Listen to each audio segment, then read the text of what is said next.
한상구 할아버지는 새벽 5시면 어김없이 일어나 마당을 쓸었다.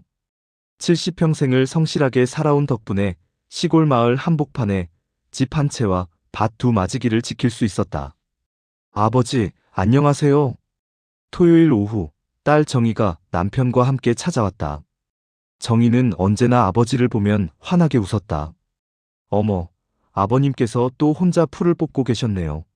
몸 조심하셔야죠. 사위 장민석이 공손하게 인사하며 삽을 들어주었다. 정희야, 너희들이 바쁠 텐데 자주 오지 마라. 나야 혼자서도 잘 지낸다. 한상구는 딸의 손을 잡으며 말했다. 하지만 정희가 올 때마다 얼굴에는 기쁨이 가득했다. 아버님, 걱정 마세요. 제가 든든히 모시겠습니다.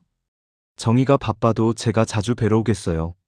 장민석은 다정하게 말하며 장인의 어깨를 토닥였다. 그의 목소리는 정중하고 따뜻했다. 고맙다, 민석아. 너 같은 사위를 둬서 내가 복이 많지. 한상구는 만족스럽게 고개를 끄덕였다. 저녁을 함께 먹으며 장민석은 계속해서 장인을 챙겼다. 반찬을 올려주고 물을 따라드리며 마을 이야기에도 관심 있게 들었다. 아버님, 요즘 마을에 변화가 많다던데 어떠세요? 글쎄, 젊은 사람들은 다 도시로 나가고 우리 같은 늙은이들만 남았지 뭐. 한상구는 한숨을 쉬며 답했다. 그래도 아버님 같은 분이 계셔서 마을이 든든해요. 이 집도 이 땅도 아버님이 평생 가꾸신 거잖아요. 장민석의 눈이 잠깐 집 주변을 살펴봤다.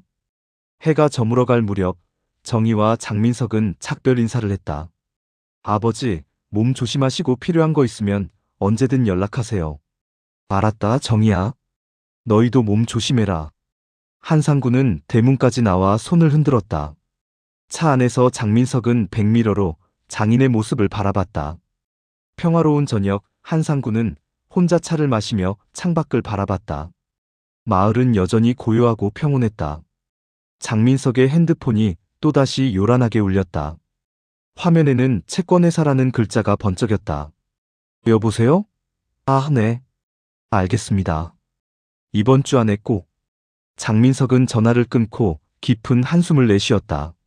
지난해 투자한 사업이 완전히 망하면서 빚만 5억이 넘게 졌다. 매일 독촉 전화가 걸려오고 아내 정희에게는 차마 말할 수가 없었다. 여보, 무슨 전화야?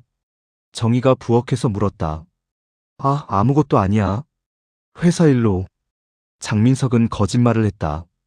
그날 밤 잠을 이루지 못한 장민석은 우연히 지역 신문을 펼쳐봤다. 그때 한 기사가 눈에 들어왔다. 면 일대 대규모 재개발 확정. 토지 보상가 급상승 예상. 장민석의 심장이 뛰기 시작했다. 기사에 나온 지역이 바로 장인이 사는 마을이었다. 이게 정말이라면? 장민석은 급히 인터넷을 검색해봤다. 재개발 계획도가 나왔고 장인의 집과 땅이 정확히 개발구역 안에 포함되어 있었다. 평당 500만 원이 넘을 거야. 장인어른 땅이 300평은 되니까. 장민석은 계산기를 두드렸다.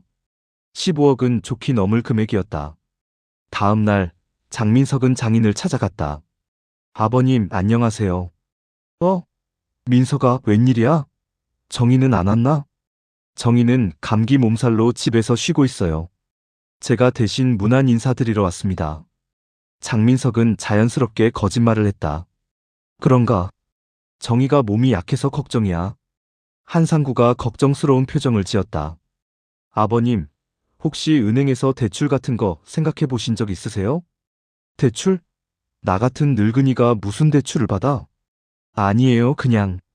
요즘 부동산 가격도 많이 오르고 이 땅 가치도 예전보다 훨씬 높아졌을 텐데요. 장민석은 조심스럽게 말을 꺼냈다. 그런 건 나는 잘 모르겠다. 죽을 때까지 이 땅에서 살 생각이지 팔 생각은 없어. 한상구는 단호하게 말했다. 장민석은 속으로 답답했지만 겉으로는 웃으며 고개를 끄덕였다. 당연하죠, 아버님. 저도 그저 궁금해서요. 그날 저녁 집으로 돌아온 장민석은 방문을 잠그고 인터넷으로 대출 관련 정보를 찾아봤다. 토지를 담보로 대출받는 방법, 필요한 서류들. 위임장이 있으면 가능하다고 하는데. 장민석의 눈빛이 변했다. 서랍 깊숙한 곳에서 장인의 도장이 들어있는 작은 상자를 꺼냈다. 예전에 장인이 병원에 입원했을 때 응급 상황을 대비해 맡겨둔 것이었다. 이것만 있으면. 장민석은 도장을 손에 쥐고 오랫동안 생각에 잠겼다. 장민석은 며칠 고민 끝에 결심을 굳혔다. 집에서 위임장 양식을 출력하고 장인의 도장을 찍어 서류를 완성했다. 손이 떨렸지만 5억의 빚을 생각하니 주저할 여유가 없었다. 여보, 장인어른 댁에 다녀올게. 또? 어제도 갔잖아. 정희가 의아한 표정을 지었다. 응, 마을 어르신이 부탁한 일이 있어서. 장민석은 거짓말을 하며 집을 나섰다. 시내은행에 도착한 장민석은 대출 상담을 받았다. 토지 담보로 3억까지는 바로 가능합니다. 위임장만 있으면 되고요. 그럼 오늘 바로 처리 가능한가요? 네, 확인 전화만 드리면 됩니다. 직원이 전화기를 들었다. 그때 한상구는 마당에서 배추를 다듬고 있었다. 갑자기 집 전화가 울렸다. 여보세요? 안녕하세요. 은행입니다. 한상구님께서 토지 담보대출을 신청하셨는데. 네? 무슨 말씀이세요? 한상구는 깜짝 놀랐다. 아, 그럼 위임을 받으신 장민성님이 대신 오셨는데요. 본인 확인을 위해 전화드린 겁니다. 위임? 나는 그런 거 한 적 없습니다. 한상구의 목소리가 커졌다. 아, 그러시군요. 잠시만 기다려주세요. 은행 직원이 당황하며 장민석에게 말했다. 죄송합니다. 본인이 모르신다고 하시는데요? 장민석은 식은땀을 흘리며 급히 말했다. 아, 그게 장인어른이 요즘 기억력이 좀. 제가 직접 말씀드릴게요. 장민석은 서둘러 은행을 나와 장인에게 전화를 걸었다. 아버님, 저예요. 민석아, 방금 은행에서 이상한 전화가 왔다. 내가 언제 대출을 신청했다는 거야? 한상구의 목소리에는 화가 섞여 있었다. 아, 그게 아버님께서 지난번에 말씀하신 거 기억 안 나세요? 혹시 필요할 때를 대비해서 미리 알아보라고 하셨잖아요. 장민석은 뻔뻔하게 거짓말을 했다. 내가 언제 그런 말을 했나? 나는 그런 적 없어. 아버님, 요즘 깜빡깜빡 하시는 게 많아지신 것 같은데. 혹시 치매가 오시는 건 아니실까요? 장민석은 오히려 장인을 의심했다. 뭐라고? 치매? 한상구는 기가 막혔다. 집에 돌아온 장민석은 정희에게 심각한 표정으로 말했다. 여보, 아버님이 좀 이상하셔. 자기가 부탁한 일도 기억 못하시고. 무슨 말이야? 은행 일로 갔더니 갑자기 화를 내시면서 모른다고 하시더라고. 나이가 드시니까. 정희는 걱정스러운 표정을 지었다. 설마 정말 치매가 오시는 건 아니겠지? 글쎄, 한번 병원에 모시고 가봐야 할 것 같아. 장민석은 계산된 듯 말했다. 그날 밤 한상구는 잠을 이룰 수 없었다. 분명히 대출 같은 이야기를 한 적이 없는데 사위가 왜 그런 말을 하는지 이해할 수 없었다. 내가 정말 깜빡한 건가? 아니면. 한상구는 불안한 마음으로 뒤척였다. 무언가 잘못되고 있다는 느낌이 들었지만 무엇인지 확신할 수 없었다. 며칠 후 한상구는 마을 이장 박영호를 만났다.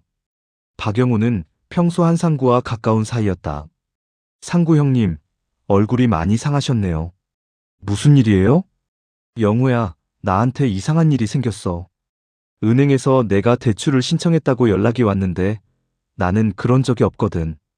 박영호가 고개를 갸우뚱했다. 그런데 말입니다, 형님. 저도 이상한 걸 봤어요. 뭘 봤다고? 엊그제 형님 사위가 마을회관에서 뭔가 서류를 쓰고 있더라고요. 혼자서 중얼중얼하면서. 그런데 제가 인사하려고 가니까 깜짝 놀라며 서류를 급히 숨기더군요. 한상구의 얼굴이 굳어졌다. 정말인가? 네, 분명해요. 그때는 별 생각 없었는데 지금 들으니까 뭔가 이상하네요. 박영호는 걱정스러운 표정을 지었다. 영호야, 이 일 좀 도와줄 수 있겠나? 나 혼자서는 뭐가 뭔지 모르겠어. 당연하죠, 형님. 제가 아는 변호사 선생님께 연락드려 볼게요. 다음 날, 박영호는 변호사 최은주와 함께 한상구를 찾아왔다.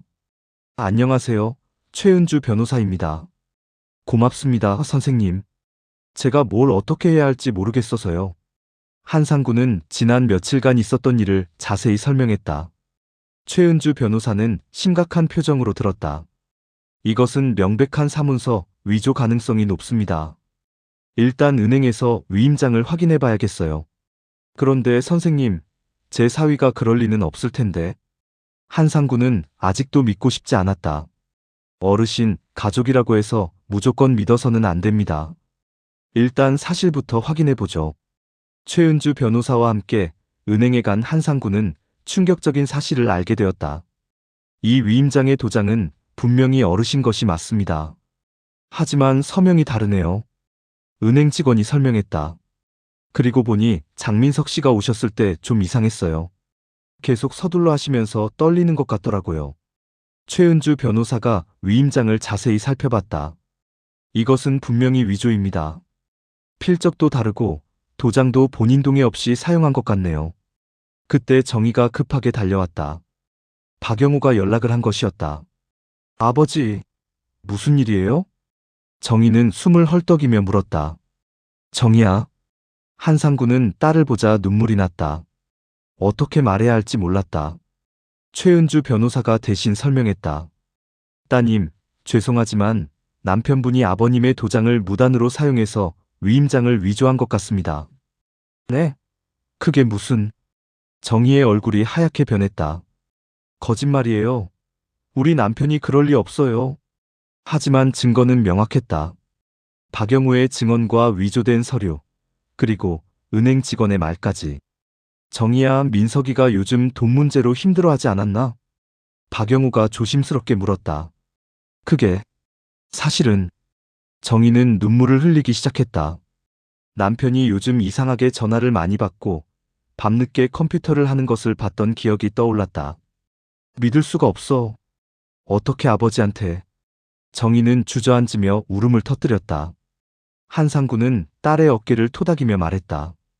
정희야, 이제 진실을 알았으니 어떻게 해야 할지 생각해보자. 최은주 변호사는 즉시 경찰서에 신고했다. 사문서 위조와 사기 미수는 명백한 범죄였다. 어르신, 이제 경찰이 수사를 시작할 겁니다. 걱정하지 마세요. 그날 저녁 장민석이 집에 돌아왔다. 정희는 빨간 눈으로 남편을 바라봤다. 여보, 무슨 일이야? 왜 그렇게 울었어? 장민석은 태연한 척했다. 당신이 아버지 도장을 훔쳐서 위임장을 위조했다며? 정희의 목소리가 떨렸다. 뭔 소리야? 나는 그런 적 없어. 장민석은 끝까지 발뺌했다. 그럼 이건 뭐야? 정희는 복사해온 위조 위임장을 내밀었다. 장민석의 얼굴이 순간 굳어졌다. 하지만 곧 화를 내며 소리쳤다. 이건 누가 만든 거야? 나를 모함하려고. 여보, 이제 그만해. 은행 직원도 다 봤고 박영우 아저씨도 증인이야. 정희는 실망한 표정으로 말했다. 정희야, 내 말 좀 들어봐. 내가 왜 그런 짓을... 5억 빚진 거 나도 알아. 정희의 한마디에 장민석은 말을 잃었다. 언제부터 알았어? 며칠 전에 채권자가 집에 찾아왔어. 당신이 없을 때. 장민석은 주저앉았다. 모든 것이 들통난 것이었다. 다음 날 아침 경찰이 집으로 찾아왔다. 장민석 씨죠? 사문서 위조 및 사기 미수 혐의로 체포합니다. 잠깐만요. 오해예요. 장민석은 발버둥 쳤지만 소용없었다. 수갑이 채워지고 경찰차에 태워졌다. 마을 사람들이 모여들어 수군거렸다. 저런, 겉보기와 다르더니 효자 사위인 줄 알았는데. 정희는 부끄러워서 고개를 들 수 없었다. 며칠 후 한상구의 집에 정희가 찾아왔다. 눈이 퉁퉁 부어 있었다. 아버지, 죄송해요. 제가 사람을 잘못 봤어요. 정희야, 너는 잘못한 게 없다. 나도 속은 걸 보면 민석이가 워낙 교활했던 거야. 한상구는 딸을 위로했다. 아버지한테 그런 짓을 하다니.